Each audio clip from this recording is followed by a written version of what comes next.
pada saat beliau mencontohkan satu ibadah, maka bukan berarti ibadah yang lain jadi haram. Kapan ibadah lain bisa haram? Kalau Nabi menegaskan tidak boleh melakukan ibadah lain kecuali ibadah dengan ibadah ini, maka yang lain bisa menjadikan ibadah ini batal. Nah, seperti misalkan di dalam sholat, Nabi sudah mencontohkan dan kemudian Nabi memerintahkan, "Shollu kama ra'aitumuni usolli." Kata Nabi, wajib kalian sholat mengikuti tata cara sebagaimana aku sholat. Jadi kalau ada orang sholat sujud dulu, baru takbiratul ihram, habis itu baru dia ruku, habis itu baru tasyahud, itu tidak sah. Karena Nabi sudah menegaskan, "Shollu, sholatlah kalian kama ra'aitumuni usolli, sebagaimana kalian melihat aku sholat." Nah, ini jelas tuntunannya di dalam sholat. Bacaannya pun tidak boleh kita ubah-ubah. Setelah takbiratul ihram baca Fatihah, ini tidak boleh dirubah. Kenapa? Nabi sudah menegaskan, sholatlah kalian sebagaimana saya sholat. Dan ada hadis-hadis yang lain, mengapa tidak boleh ganti Al-Fatihah?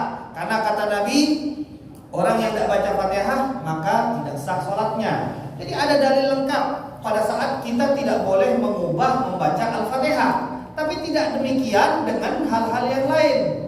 Seperti tadi, pada saat Nabi turun, kemudian Nabi sholat, tidak ada kata-kata yang menjelaskan tidak boleh mengisi tempat yang engkau bakal pindah ke situ dengan selain sholat. Tidak ada dasarnya. Jadi pada saat Nabi mengajarkan kita dengan satu ibadah yang dilakukan dalam satu tempat yang kita bakal pindah ke situ, maka ibadah ini bukan berarti melarang ibadah lainnya. Larangan itu harus ada nasnya. Jadi gak boleh dengan satu ibadah kita melarang ibadah yang lain. Jadi Nabi mengajarkan ibadah, lalu kita bebas mau melakukan ibadah apa saja, karena Nabi mengajarkan sholat. Nah, kalau kita bisa sholat, kemudian doa selamat, kemudian membaca pujian-pujian, membaca zikir, nah itu bagus. Jadi bukan berarti dengan Nabi mengajarkan sholat berarti yang lain dilarang. Nah, ini tidak ketemu dalilnya. Karena seperti tadi, sholat jelas dalilnya. Mengapa tidak boleh ganti-ganti Fatihah? Karena Nabi yang mengatakan, Nabi yang memerintahkan, tidak boleh kita Allahu Akbar kita ganti. Mentang-mentang dia tahu bahasa Arab Akbar sama dengan A'zam, sama dengan A'la. Ini sama-sama artinya pujian untuk Allah. Dia ganti, orang Allahu Akbar dia Allahu A'zam atau Allahu A'la. Sama artinya pujian untuk Allah Subhanahu wa taala. Nah, ini tetap tidak boleh diganti. Karena ini ada tuntunan di mana baginda Nabi Muhammad SAW mengatakan, "Shollu kama ra'aitumuni usolli." Jadi di sini satu ibadah yang dilakukan oleh baginda Rasulullah, kalau Nabi tidak melarang ibadah lainnya dilakukan di waktu tersebut, di tempat tersebut, maka kita tidak dilarang melakukan ibadah selain ibadah yang dilakukan oleh Rasulullah SAW. Nah, ini juga sama persis dengan Maulid Nabi Muhammad SAW. Jadi pada saat yang tadi kita katakan doa selamat, Nabi melakukan sholat. Orang-orang yang aliran suka bid'ah ini mengatakan Nabi sholat, Eka kumpul-kumpul makan-makan. Lain nih sama Nabi. Nah, kita baca doa, baca zikir, baca Al-Quran, kemudian tutup dengan makan. Nabi sholat. Nah, kita akan menjawabnya dengan Nabi sholat itu tidak melarang kita melakukan hal yang lain. Jadi itu gampang sekali untuk mengkonter orang-orang yang menyebutkan suatu hukum tapi tidak berdasarkan dalil. Jadi pada saat Nabi melakukan suatu ibadah, itu bukan dalil melarang ibadah lain. Ini ingatkan perlu. Begitu juga dalam Maulid. Sama, ada hadisnya Nabi puasa hari Senin. Ya enggak? Puasa hari Senin. Pada saat ditanya, Nabi bukan menjawab, oh di hari Senin itu pahalanya seperti ini, di hari Senin itu ada ganjaran lebih. Nabi tidak menjawab dengan hal ini. Pada saat ditanya, kenapa kau berpuasa di hari Senin? Maka Nabi menjawab, dzaka yaumun wulidtu fihi. Di hari tersebut aku dilahirkan, kata Nabi Rasulullah.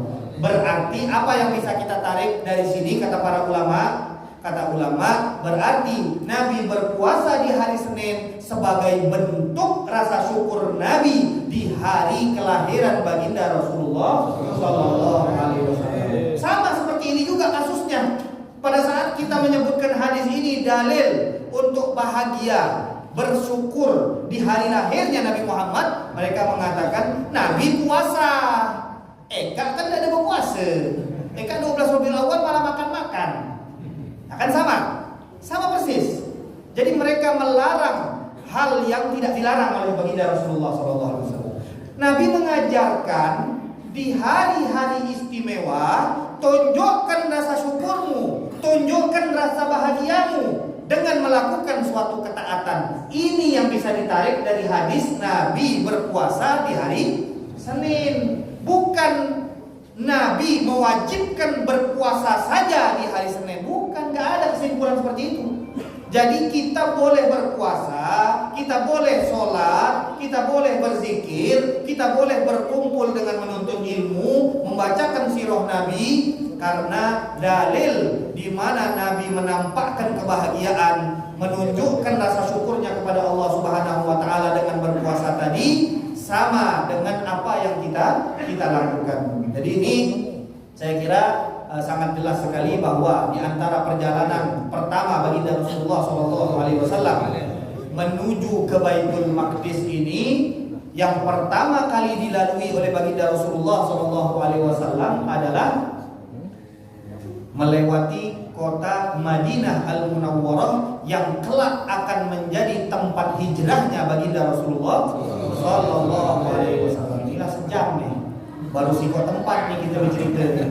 Baru siko tempat ini kita bercerita, masih banyak ini. Bayangkan berapa kampung yang dilewat Nabi dari Mekah ke Baitul Maqdis. Nah, jadi ini masih panjang. Macam mana kira-kira, terus apa dah? Terus. Semangat. Kita lanjut. Bismillahirrahmanirrahim. Qala thumma talaqal buraqu bi sayyidil kaunaini ila an wasala Madyan عند شجرة موسى التي استظل تحتها حين خرج من مصر فقال له جبريل انزل فصلي فنزل فصلى ثم انطلقوا إلى طور سيناء حيث كلم الله موسى فقال له جبريل انزل فصلي فنزل فصلى ثم ركب إلى أن بلغ أرضا فبدت له قصور الشام فقال له جبريل انزل فصلي ففعل ثم ركب فانطلق البراق به فقال أتدري أين صليت قال لا قال صليت ببيت لحم حيث ولد عيسى بن مريم. Berikutnya Nabi melewati di dalam perjalanannya menuju Baitul Maqdis, melewati satu kampung yang bernama Madyan. Apa nama kampungnya? Madyan. Jangan lupa nanti Isra Mi'raj tahun depan ditanya. Madyan. Yang pertama Nabi lewat kota yang dinamakan oleh Jibril Thaibah, atau yang dikenal sekarang dengan Madinatul Munawwarah. Nah, yang kedua Nabi melanjutkan perjalanan dan sampailah di satu kampung yang namanya Madyan. Madyan ini kurang lebih antara Mesir dan Baitul Maqdis, ya, antara Mesir dan Baitul Maqdis. Jadi Mesir, Syam, Baitul Maqdis ini kan berdekatan, ya kan? Berdekatan. Nah, Mesir dan Syam. Nah, di antara Mesir dan Syam lebih tepatnya ada kota yang bernama Madyan, kampung atau kota. Jadi di sini pada saat baginda Rasulullah SAW sampai di Madyan, kata malaikat Jibril, tepatnya ada satu pohon. Kata malaikat Jibril, turunlah wahai Muhammad di dekat pohon itu, kemudian sholat 2 rakaat seperti tadi. Turun dan kemudian sholat 2 rakaat. Jadi perlu dipahami, yang pertama Nabi sholat di tempat yang tidak diceritakan apakah ada singgah seorang nabi, apakah pernah ada seorang soleh yang tinggal di tempat tersebut. Tapi yang kita ketahui di tempat yang pertama, Nabi bakal hijrah ke tempat tersebut. Adapun tempat kedua di kampung Madian, di mana di sini dikatakan di satu tempat yang ada pohonnya, tepatnya pohon di mana Nabi Musa sempat menyandarkan diri sebentar di pohon tersebut. Kemudian kata malaikat Jibril, turun wahai Muhammad, sholat di tempat tersebut. Kalau kita lihat, tempat yang kedua berbeda dengan tempat yang pertama. Karena tempat yang kedua ini pernah disinggahi seorang utusan Allah, yaitu Nabi Musa alaihi salam. Madian ini lebih tepatnya kampung Nabi Yakub. Nabi Yakub punya putri 2. Singkat cerita, hubungan dengan apa yang disinggahi oleh baginda Rasulullah SAW di tempat ini, di mana karena kan kita harus tahu apa tiba-tiba Nabi Musa nyender di pohon ini kan? Ada apa? Cerita sebelum dan cerita setelah. Kita singkat ceritanya, tapi sesingkat-singkatnya ini bisa sejam. Ini paling singkat sudah sejam. Nah, insya Allah kita bisa lebih ringkas lagi. Jadi pada saat Nabi Musa itu sebelum diutus oleh Allah Subhanahu wa taala, beliau lahir di tahun di mana Fir'aun mengatakan semua bayi laki-laki yang lahir di tahun ini harus dibunuh. Lahirlah Nabi Musa. Sedangkan saudara beliau bernama Harun alaihi salam lahir di tahun yang kebetulan diliburkan pembunuhan itu. Jadi 1 tahun libur, 1 tahun bunuh, 1 tahun libur, 1 tahun bunuh. Di tahun yang diliburkan lahir Nabi Harun. Di tahun yang sudah ditetapkan ada pemenggalan dan pembunuhan, itu lahir Nabi Musa. Nah, Nabi Harun itu kakak Nabi Musa. Pada saat Nabi Musa lahir, akhirnya datanglah ilham kepada ibunda Nabi Musa alaihi salam agar melemparkan Nabi Musa ini ke laut. Dilemparkan ke laut, dan kemudian Fir'aun yang pada saat itu takut karena mendengar yang akan merobohkan kerajaan Fir'aun ini adalah salah seorang dari Bani Israel. Karena Fir'aun bukan berasal dari Bani Israel, maka Fir'aun ketakutan dan memutuskan tadi di tahun-tahun tertentu dia akan membunuh semua bayi. Nah, di tahun Nabi Musa lahir diputuskan semua bayi dibunuh. Datanglah ilham kepada ibu Nabi Musa untuk melemparkan Nabi Musa ke laut. Setelah dilemparkan, Allah mengatakan, menjamin kepada ibunda Nabi Musa akan mengembalikan Nabi Musa dalam keadaan sehat walafiat. Jadi dijaga oleh Allah Subhanahu wa taala. Dan kita tahu yang paling benci dengan bayi Bani Israel ini sampai ingin membunuh semua yang lahir itu adalah Fir'aun. Subhanallah, bayi ini diantar oleh Allah ke rumah Fir'aun. Ke rumah Fir'aun. Dan yang pertama kali menemukannya adalah istri Fir'aun yang bernama Asia. Kata Asia bilang ke Fir'aun, karena Fir'aun terlanjur cinta dengan Asia, Asia akhirnya mengatakan kepada Fir'aun, wahai Fir'aun, ini ada anak anyut di sungai. Macam mana kalau kita asuh aja anak ini, supaya nanti akan menjadi anak kita, kata Asia kepada Fir'aun.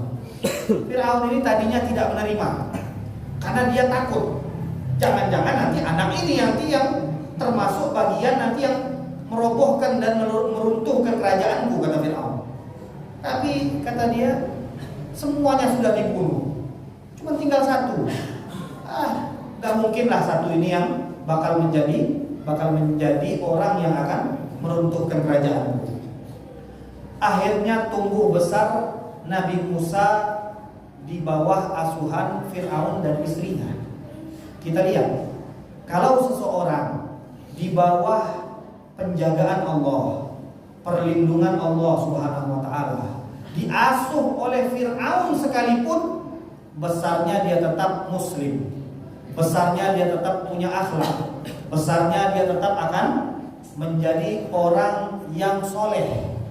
Ini dah nanggung-nanggung. Orang paling zolim sedunia, Fir'aun. Paling zolimnya orang.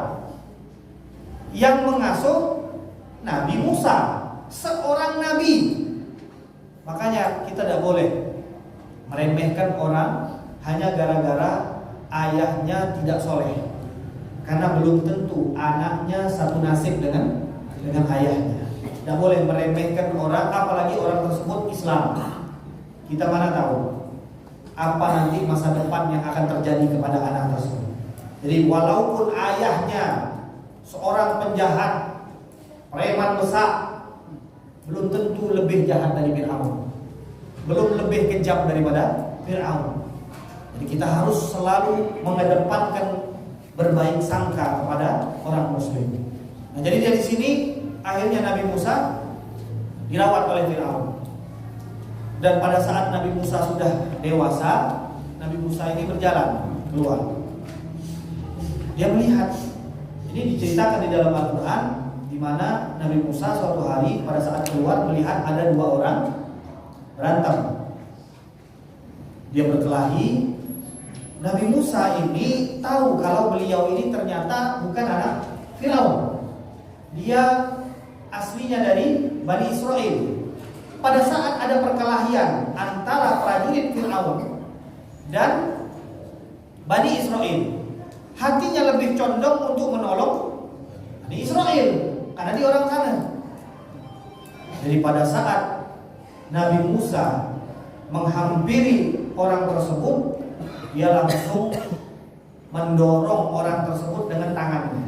Jadi dia genggamkan tangannya dan kemudian dia dorong. Dalam bahasa Quran, fawakazahu Musa faqadha alaihi. Jadi bukan fadorobahu. Kalau dorobahu itu kan dipukul.